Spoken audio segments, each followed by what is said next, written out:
Are you tired of scrolling through endless house listings that look like they belong to millionaires? Do you feel like saving up for a down payment is like trying to fill a bucket with a hole in the bottom? In this video, we're going to break down exactly why buying a house feels so dang expensive right now. We'll explore what's going on in the market, how it's affecting you, and even if there's a light at the end of the tunnel for home buyers. So get ready, we're about to dive into the wild world of real estate, the great home hunt struggle. Let's face it, buying a house used to be a part of the classic American dream. You work hard, save up, and eventually you get that place with the white picket fence or maybe a cool fire pit in the backyard, whatever your style is. But lately, that dream feels more like a nightmare. Houses are flying off the market faster than you can say, inspection. And the price tags? Let's just say they're enough to make your wallet cry. So, what's going on?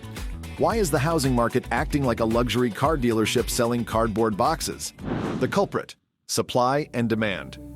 Well, the first culprit we need to look at is something economists love to talk about: supply and demand. In a normal housing market, there's a healthy balance. There are enough houses for people who want to buy them, and the prices reflect that balance. But right now, the scales are tipped way out of whack. The housing market is experiencing a supply shortage, with not enough homes available for the high demand. This shortage is caused by builders struggling with material shortages and high labor costs, and homeowners reluctant to sell due to concerns about finding new housing in the competitive market. The affordability dilemma deepens.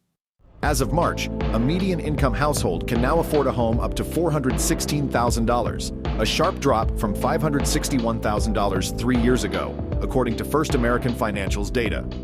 This accounts for a 20% down payment and a mortgage where payments are under a third of pre-tax income.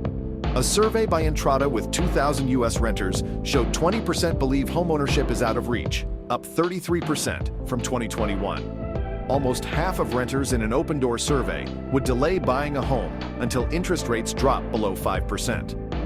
According to Redfin's chief economist, Daryl Fairweather, a cut in interest rates could help buyers, but the real estate market may not offer more affordable options for years.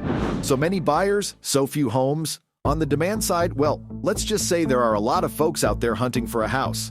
Millennials, the generation often stereotyped for living in their parents' basements, are finally at an age where they're ready to settle down. Remote work has made location less of a factor, opening up the possibility of homeownership for more people. Plus, with interest rates being historically low for a while, although they're rising as of April 2024, there's a financial incentive to buy instead of rent. All these factors combine to create a situation where there are way more buyers than houses.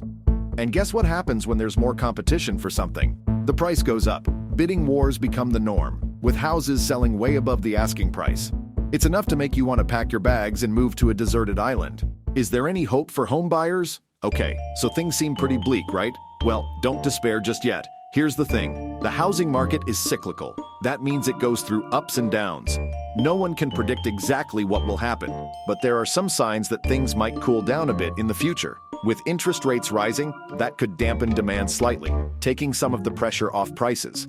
Additionally, builders are starting to ramp up construction again, which could increase housing supply. Taking charge. Strategies for today's market.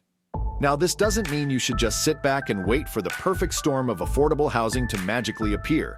There are still ways to be proactive in this market. Number 1.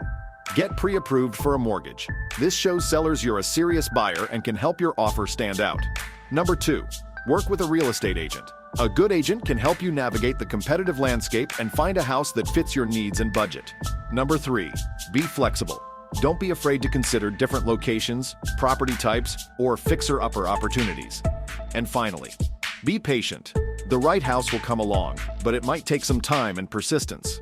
Buying a house in today's market is definitely a challenge, but with the right knowledge and strategies, you can still achieve your dream of homeownership. Remember, you're not alone in this.